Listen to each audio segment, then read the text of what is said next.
pinakamamahal na institusyon. Ang may hawak ng budget, ang House Committee on Appropriations. Makakatanggap kayo ng 5,000 pesos cash! Balak pa ako. Okay, dahil pinalaki ho ng mga aso ni Tambaluslo, siya ang notice of disallowance ng COA dyan sa OVP. Pakinggan na ho natin itong si Congressman Rodante Marculetang magtanong sa COA kung ano nga ba yung notice of disallowance na yan. Marami ho kasing nagdudunong-dunungan dyan sa House of Representatives pagka pinag-uusapan yung notice of disallowance na yan ng COA dyan sa OVP. At para dito kay Sir Adrian Pascual, masyado na hong maraming napapansin ang mga bubwit nyo dyan kay Martin Tambaluslos Romualdez. Meron daw silang napapansin sa ilong at mata nitong si Tambaluslos. Ibig sabihin ho ba itong si Marcos Jr. Bad influence sa kanyang pinsan? Yan hong pag-uusapan natin dito sa video na to. Pero bago ho yan, itutuloy ho ba natin ang banat na yan itong si... nitong si Senator Joel Villanueva. Dito kasi mga kababayan, nag-viral ho ito. Ito yung video na kung saan nag-react yung si Sir Banat ba. Yung mga siniwalat dito nitong si Sir Joel Villanueva. Mamaya tingnan natin kung papasadahan natin yan. Alam nyo naman ho yung si Saldi ko. Mga nagre-react sa issue niya, kinakasuhan ho niya. No? Isang like at isang subscribe lang ho. Sobrang saya na ho natin dito sa PH Update. At kung gusto nyo sumali sa ating community para kayo ang pinakaunang makakita sa ating mga bagong upload, i-click nyo lang ho yung joint button. Ito yung ating mga bagong members. Shoutout dito kay Hil Karumba at dito kay Ais Carbonilla at dito kay Ma'am Carmis. Maraming salamat ho sa pagpapamember. Ayun na nga mga kababayan, meron ho tayong napansin bakit nagsisiuwian sa bansa yung mga umiskapong government official noong panahon ni Tatay Digong na sangkot, na di umanong sangkot, na nasa drug watch list ni dating Pangulong Rodrigo Duterte. Ito kasing si ex-Iloilo Mayor Patrick Jed Mabilog, umuwi na ho ng Pilipinas. Congratulations sir nakauwi ka na. Matagalong nagtaguyan, no? Matagalong nawala sa ating bansa dahil nga pinaghahanap po siya ni dating Pangulong Rodrigo Duterte. Ayan dito, ibig sabihin, yung mga nasa drug watch si dating Pangulong Rodrigo Duterte, safe na ho silang mag-uwian ngayong mga panahon na to. Hindi ho ba obvious? Dahil nga naman napakaraming alingas-ngas at mga video at mga ebidensya na kung saan di umano, kitang-kita naman, pati sa mga video at picture na naglabasan, meron pang white powder substance sa ilalim ng ilong, itong si Marcos Jr. Kaya siguro lumalakas ho ang loob nitong mga itong mga napasali sa drug watch list ni dating Pangulong Rodrigo Duterte. Wala lang, gusto ko lang ibalita sa inyo. Ito ho mga kababayan, itong malupit na to, bubwit pong batasan. May napapansin kami lately sa mga mata at ilong ni Martin. Magpinsan nga sila. Tingnan ho natin kung kayo may mapapansin kasi makikita nyo naman ho yan sa kilos ng isang tao. Ito mga kababayan, ito ho yung nangyaring serbisyo fair sa Davao City. Okay? Diyan sa video na yan, mag-aala Kuya Will ho ang si Speaker Martin Romualdez. Ito ho mga kababayan, panoorin ho natin. Kayo po, 3,000 kayong beneficiaryo, makakatanggap kayo ng 5,000 pesos cash! Grabe. At 5 kilong hindi ko ho kinaya yung 5,000 pesos cash. Ulitin ho natin Hindi ko talaga kinaya. Pasensya na ho kayo mga kababayan. Ulitin ho natin, lakasan natin. Game. Makakatanggap kayo ng 5,000 pesos cash!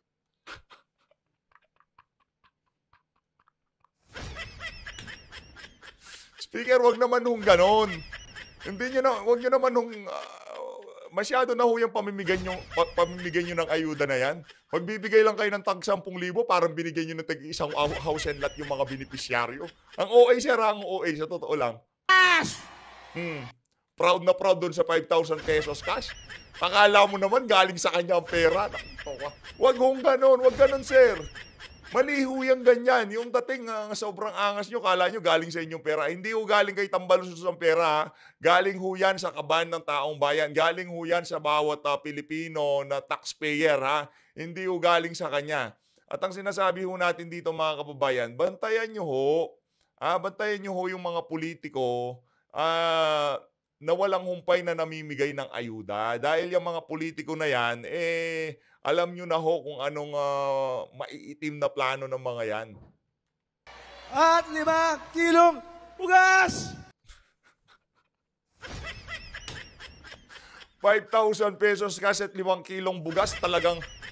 Huwag kong ganyan, sir. Masyado nyo naman pinamumukha sa ating mga kababayan na walang mapapalang matino ang sambayan ng Pilipino sa inyo. Yan ho ba gusto nyo maging presidente? Tanong ko lang sa ating mga kababayan, comment lang ho kayo sa baba ha.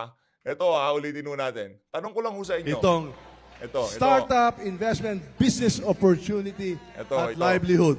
Kaya ngayong araw na to, kayo po, 3,000 kayong benepisyaryo, makakatanggap kayo ng 5,000 pesos cash! Balak pa ako. Ano pa ibibigay? At 5 kilong bugas! Pinagtritripan na ho kayo ni Tambaluslos. Hindi nyo pa napapansin. Ano nangyari dito? Happy kayo? Para sa mga negosyo niyo ito. Walang sumasagot. Wala akong sumasagot kay Tambaluslos. Alam mo kasi, yung mga tao sa Davao ho kasi, matatalino yung mga yan. Hindi ho basta-basta nabobola yan. Serbisyo fair ho yan sa Davao na kung saan di umano namigay ho sila na mahigit 1 bilyong piso. Nung kasagsagan ng bagyong Enteng. Sinasalanta ho, binabayo ho ng napakalakas na ulan at talagang nalulubog ang maraming iba't ibang bahagi ng Luzon nung nagdaang bagyong Enteng. Pero namigay ho ng ayuda, namigay ho ng pera yung Speaker Martin Romualdez diyan sa Davao. Ganun ho katindi ang mga utak na nandiyan sa House of Representatives. Eto mga kababayan, dumako na ho tayo dito kay Senator Joel Villanueva. Naku, medyo kinakabahan ho tayo dito eh. Pagdating dito kay Senator Joel Villanueva, malulupit ho kasi mga binibitawan nito. Ito, pakinggan ho natin. Pinakamamahal na institusyon. Ang may hawak ng budget, ang House Committee on Appropriations. Pati, hindi lang naman pala si VP ang may sabi ng may hawak ng budget.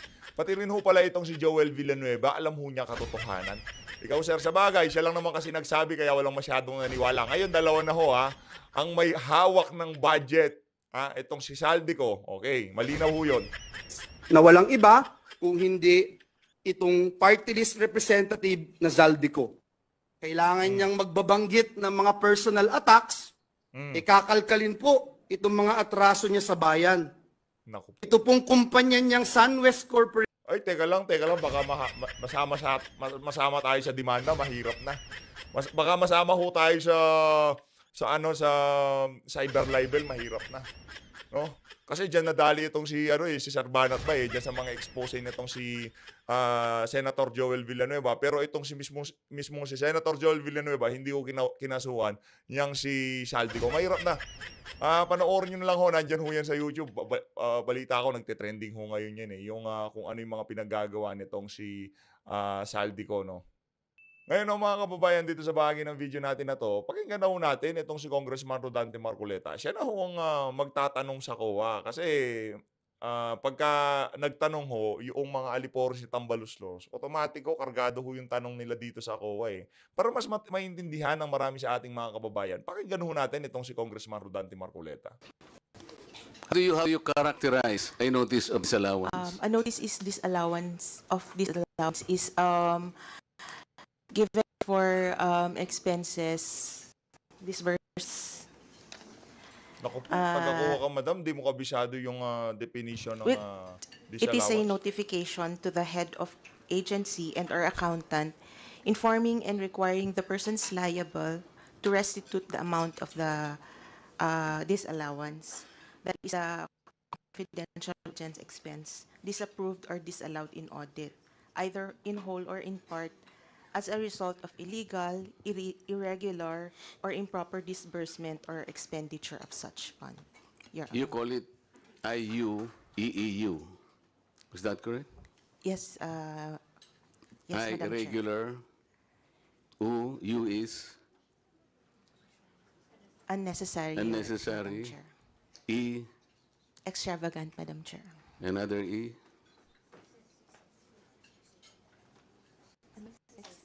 Excessive po. And U. Unnecessary, Your Ang una yung unnecessary. Unconscionable. unconscionable po. Okay, so you initially determined when you issued a notice of disallowance to the office of the Vice President that somehow merong lumabas dun sa IU-EEU. Is that correct? Yes po, Madam Chair. So how do you characterize a notice of disallowance? May I be clarified po on the question, Madam Chair? I do not know how to simplify. How do you characterize? What is a notice of disallowance? It is a notice po to the head of agency. Okay. Is a notice of disallowance contestable? Yes, Madam Chair. It is not a final It is not the final action judgment. of COA. Opo. Teka. Kung di pa pala final judgment ng COA yung notice of disallowance, bakit pinapabalik nitong mga aso ni Tambaluslos yung notice of disallowance diyan sa kay Vice President Sara Duterte? Bakit niyo pinapabalik? Hindi pa naman pala final yun na decision. Ito talagang mga tao na It is to. appealable. Yes, Madam Chair. Okay. What is now the stage of the notice of disallowance issued to the office of the Vice President? Madam Chair, we have issued the notice of disallowance, and it was received by management on August 9, 2024. So they still have 6 months po, or 180 days Correct. to appeal po the And disallowance. they are supposed to reply yet. Yes po. You will have to give them the opportunity to make a reply. That is correct To po, explain Madam Chair. Yes po, Madam how Chair. the budget was utilized. Opo. And that is part of due process. That is correct po. Meaning to say, there is no guilt yet until and unless you are able to receive the reply, the answer, and the explanation of the office of the Vice President. That is correct po. And it has Have you been received a copy? of the reply po. Yes. They have not yet replied po So to the yun na MD. nga eh. As part of the due process, Galing talaga is itong si Kong notice. Dante sa totoo lang. Then the Vice President will submit to you an answer explaining, detailing how the budget was utilized. And you will receive that Madam in due Chair. time. Madam Chair, if it is already a notice of disallowance, their remedy would be to appeal the notice of disallowance po. Madam, ang sinasabi ko, wala pa nga eh. It is yet to be sent to your office. Is that correct? Wala pa siyang reply. Yun nga po, hindi po reply ang remedy nila to the notice of disallowance, but an Ano po appeal. dapat? An appeal to the notice of disallowance. Well, wag mo na nga. It's an appeal. Yes po. Sa aming mga hindi masyadong nakakaalam ng terminology, pwede ring reply. Reply is an appeal. Ngayon, ibibigay pa lang sa'yo. Madam Chair, ang reply po is we presuppose na sa ICFAO po ulit, pero ang appeal po is with the commission proper na po. Madam Chair, napakasimple po ng sinatanong. Alam po natin yun. A reply is supposed to be submitted to the commission proper. Yes po. Pero sa ngayon, hindi siya magre-reply kasi sasagutin niya muna kayo yan. Until today, hindi pa niya sinasagot because they are still within the reglementary period of 6 months That is correct po. to make an That is answer correct. to you. That is correct po. That is the nature of things, Madam Chair. That is correct. So wala pa siyang, there is no judgment yet. That is correct po. And it has been emphasized po in the first hearing that the notice of disallowance Kaya nga, if is not yet questions, final. for example, are coming from us, questioning and judging the utilization of the funds of the Vice President, when you yourselves, the rightful office, has yet to receive the explanation we cannot be more popist than the Pope, Madam Chair. Is it correct? Madam Chair, as we have said, on our part, the ND is not No, you are final. not answering my question.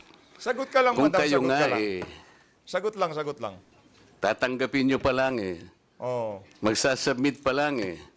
If we will be questioning it already from our end, we're like more popist than the Pope, Madam Chair. Am I correct? I cannot. O, ikaw naman, ba't naman hindi mo masasagot naman yan? Siyempre natatakot siya kung Dante, natatakot siya kasi lahat ng mga kasama mo dyan, binabanatan niyang notice of disallowance ng COA. Pagka sinabi niya, di binanatan niya lahat ng congressman na nagbibida-bida niya. Simple. Kung ikaw nga, hinihintay mo pa eh. Oh, correct. Dapat naman nating hintayin. That is the part of due process. Yes. Kami naman, naglulundag na kami na nagtatanong.